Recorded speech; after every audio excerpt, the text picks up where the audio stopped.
Well, hello and welcome to the podcast for today. I'm Marcy Markusa and this is Manitoba.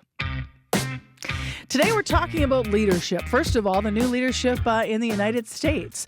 A lot of adults talking about Donald Trump, the threat of tariffs, the threat of annexation. However, how are young people absorbing this news? We're going to talk to a teacher in Manitoba about the questions she's been getting in the classroom. But first, let's talk about leadership in this country. Mark Carney is the new leader of the Liberal Party of Canada. However, he is also going to replace Justin Trudeau now. He will be the Prime Minister of Canada. He's currently the Prime Minister designate. He's going to be leading the Liberals into the next election, whenever it's going to come up for us. Here's what he had to say after being announced as a new Liberal Party leader and Prime Minister designate. Now, I feel like everything in my life has helped prepare me for this moment. 2 months ago, I put up my hand to run for leader because I felt we needed big changes, but big changes guided by strong Canadian values. The values I learned at the dinner table from my parents, Bob and Verley, and my 3 siblings, Brenda, Sean, and Brian. Values that I learned at the hockey rinks of Edmonton from my coaches, such as Stormin Norman Lee. He exists. We didn't call him that to his face, by the way, but that was his. My parents were teachers, and they stressed the importance of hard work, of community, and of tolerance.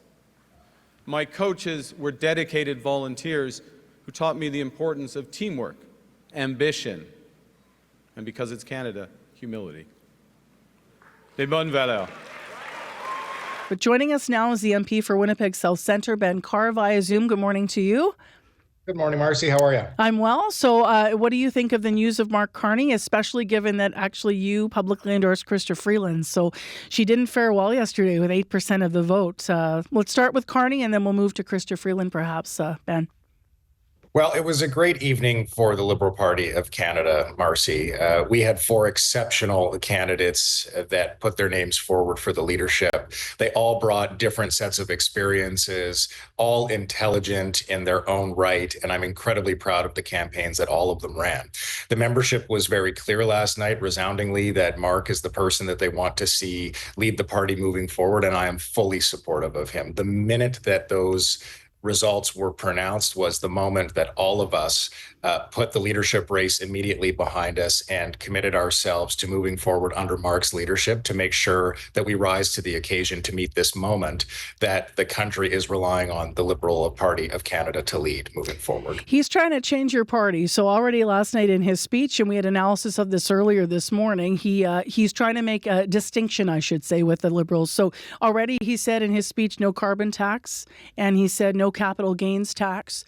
I mean, some Canadians might have a challenge reframing the Liberal Party under those, thinking about it in a new way, given that when you think about the budget and all of the, the cross-Canada tours from Freeland, selling the budget, talking about the importance of these taxes and such staying in place, and now the shift. So how do you want Canadians to think about your party this morning under Mark Carney? Well, every party, when it undertakes a change in its leadership, is going to have some new policies come forward. There's going to be new energy, new ideas. I think that a couple of the policies that you mentioned were not resonating with Canadians. I don't think that we as a government did a particularly good job around communicating them and helping Canadians to understand exactly what it was we were trying to accomplish. So you learn from that and you move forward and you use the energy and intelligence of those around you to generate new ideas and new momentum. Mark Carney is an exceptionally intelligent person who has a high degree of experience. And I think it's important to note that that experience has come under pressure and during crises. As the former governor of the Bank of Canada during the 2008 financial crisis, as the former governor of the Bank of England during Brexit, Mark has what it takes to guide us through this very difficult moment. So I have a tremendous degree of confidence in him and the party under his leadership to rise to the occasion and to move us in the direction that this particular moment requires. What do you hope that he might adopt that Chrystia Freeland was running on? As you said, the race is now behind you, but you did support Chrystia Freeland. So I'm wondering what you hope that he might bring to the table, perhaps from what you heard as she was talking about how she would have led the party. Well, I think Mark and Chrystia actually had a number of ideas that were very similar in nature, whether that was in terms of how we deal with the tariffs being imposed or given the day not imposed by the United States, how we move forward to embrace the new reality and how we together combine the ideas that we've had, policies that have worked, policies that haven't worked that need to be looked at again. I think Mark and Chrystia actually have a similar mindset in regards to those things. One of the things that I appreciate deeply about Chrystia is that she's a tremendous leader. And sometimes you don't get to see this when you're not in the same room as these people or you're only catching them on particular clips on television, for example. But Chrystia is a person who listens. She has spent many years building deep relationships with her colleagues in caucus, with stakeholders across the country, with grassroots Canadians. So if there's one thing in particular that I hope Mark brings to the role, and I think he will, that Chrystia embodies, is that style of leadership where we listen, we're humble, we understand how to think critically through issues. We rely on one another, and then we unite together moving forward in the best interest of the country. What's in it for Manitoba, Ben? Obviously, Canada's in a trade war with the U.S. How do you think Carney's going to help Manitobans in particular through this time? Well, I think, as I said, Mark's experience as the governor of the Bank of Canada during a financial crisis and the governor of Bank of England during Brexit is pretty solid foundation from which to build upon. But Mark comes from Western Canada. He was born in the territories, but he was raised in Edmonton. I think he has a deep appreciation for the West. I think he understands the ways in which the West at times in Canadian history has been somewhat isolated from Ottawa. He has substantial relationships with some of our American counterparts, which I think position him very well in order to help us elevate the Western Canadian voice as we move forward. I'm very much confident that he will have a strong working relationship with Premier Canoe and with his entire cabinet. So there is lots of work for us to undertake, but I'm extremely confident that Mark, being raised in Edmonton, coming from the West, having values that are very much rooted in that prairie pragmatism, will serve Manitoba and the prairie region well moving forward. We have news headlines coming up in a moment, but I'm wondering when you want to see a federal election happen. We're hearing the call could be next week, of course. Yeah, I think it's very likely that the federal election is called soon, and I think that it makes sense. We are at a crossroads right now in the country. Parliament has been prorogued, as you know, for several months now. There needs to be a mandate for a new government. And I think that the moment is right for Canadians to have the opportunity to choose who they think is going to be best positioned to lead the country forward in the face of these immensely challenging times. So obviously you're thinking he can beat Poilievre. Absolutely. Ben, thank you very much for your time this morning. I have to just nod to the 16-year-old daughters of both Justin Trudeau and Mark Carney also, who somewhat stole the show last night, and I haven't mentioned them yet. So if you have yet to see them speak and introduce their fathers yesterday, I really thought, wow, to be so poised at 16, I wouldn't have been able to do that myself, I don't think. So thanks for your time. Thanks very much, Marcy. Have a good day. Ben Carr is the MP for Winnipeg South Centre. Well, as I mentioned, today's podcast is really looking at leadership. So let's talk now about the leadership down south. A lot of adults are in discussions about U.S. President Donald Trump, his tariffs and his annexation threats, as I mentioned. Some people can't stop talking about it. Others actually are choosing not to talk about it because it's just getting overwhelming day after day. Well, a Winnipeg teacher says it's somewhat the same for younger people. Tara Law is a grade 8 social studies and ELA teacher at George McDowell. Now, it's not unusual, she says, for her kids in class to talk politics. But we reached her just to hear what her students are saying about the most recent news cycle. Well, good morning to you. Good morning. So, what have you been hearing from your students about their thoughts on Trump's tariffs? How do they articulate this and engage with this? Yeah, I mean, it's interesting. I hadn't really had the conversation with them until last week, because they weren't talking about it on their own. Once I opened it up and kind of asked them what they thought, they definitely had lots of questions. They don't understand it to the degree I think that adults do. They don't know what a tariff is. They don't do the finances in their homes, so they don't understand how that is going to impact homes' bottom lines, right? But their biggest thing is just the thought that Donald Trump is kind of, to put it mildly, an idiot. They don't have kind words for him. Okay. There's not a lot of fear or anxiety like I think that a lot of adults have. But they do recognize the ridiculousness of his actions and how they get the idea that, like, why would you purposefully hurt your best friend and ally? I know Right? that, even for when we talk about trying to make sense of this and trying to explain, to learn more and to give context to the conversations, even for adults at CBC, obviously we're putting out stories that are, titled things like, could Trump actually annex Canada? Like, what is the history of that? What is actual fear? What is rhetoric? Like, are the kids talking about the annexation threat at all?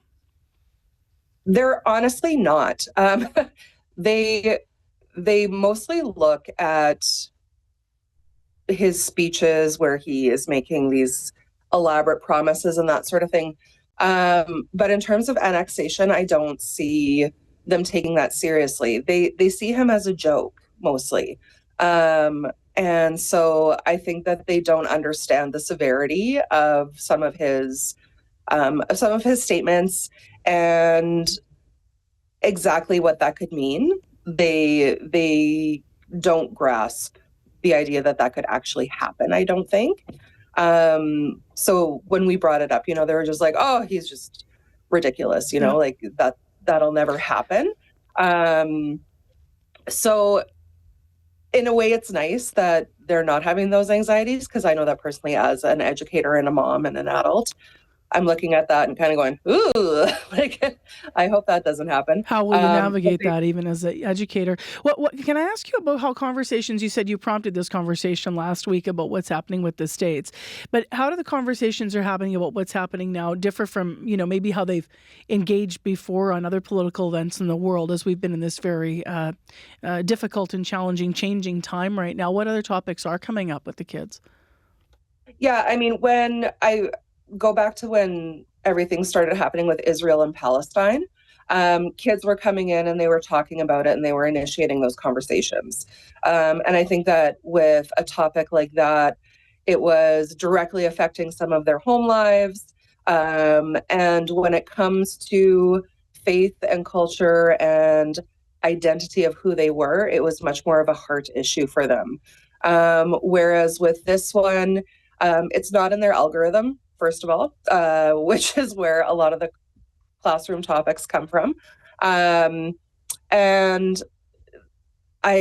they're having a hard time connecting with it, I think, because they're not Americans and we're Canadians. And so there's that separation. How much do you fear? Because as you said, they're sort of staying at the top level of, in your words, I think you said they're thinking Trump is, I'm going to soften this a bit, but, just foolish and, not to be taken seriously is what they're thinking.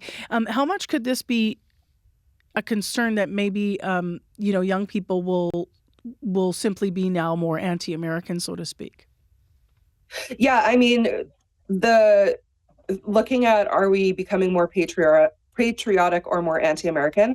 I would say that with the kids, they're definitely more anti-American than grabbing onto their Canadian flags right now. There's a lot of, they ask me, well, like, Madame, how do we support Canadian more, right? Which I guess is patriotic, but it was more like to get back at the Americans, right? Like, how do we not support America? So that's kind of where they were coming from with that. And just the complete disbelief. They're like, how could they vote somebody like him in? And how could they be so stupid is kind of their thing. And then me having to explain, well, there were a lot of promises made that attracted a lot of people. right? Um, And so As an educator, how do you navigate these discussions right now? Especially when I'm thinking about the changing makeup of our classrooms as well. I mean, you're going to have people that come from, potentially you're going to have students that are coming from their own lived experience in other countries, or the political situations have long been different, or the challenges, or maybe they've even had to flee country for political reasons. So the lenses on all of these things will be different. And then, as you said, some of the other discussions are going to have, very literal personal heart in the game. What's it like as an educator to try to navigate all of this with your students? I think that it's just really important for us to focus on the facts, and to also give grace with the students and understand that if kids are getting really passionate about stuff or saying things that might seem disrespectful, that you're taking into account those lived experiences and not just jumping on them. And then also just, I personally make sure that my class is a safe space. So if kids are feeling uncomfortable, if I'm bringing up past feelings that they don't want to talk about, I'm obviously giving them ways to leave the classroom, go take a walk, come and chat with me afterwards and debrief if they need to. But those are all very, very real things as educators that we're navigating every day. Like in my classroom, I've got, just in my homeroom alone, I've got 6 kids that are observing Ramadan right now. And when we've talked about Israel and Palestine stuff, I mean, they have family there. And so you have to just deal with it with a lot of empathy and not assume that kids are saying things to be nasty or to get a reaction or shock value, that some of it is actually coming from a place of just really big feelings. Thank you so much for giving us some insight into your daily reality in the class. We appreciate it this morning. You're very welcome. Thanks for asking me out. Have a good day at school. Thanks. Tara Law teaches social studies, ELA, and health at George McDowell. Well, thank you for tuning in here to This is Manitoba, our podcast. And if you have any ideas for the podcast, remember you can reach us at radio893@cbc.ca. So that's obviously our radio email here at CBC. My name is Marcy Markusa, and on behalf of our team, thanks for checking us out. Don't forget to like, follow, and share.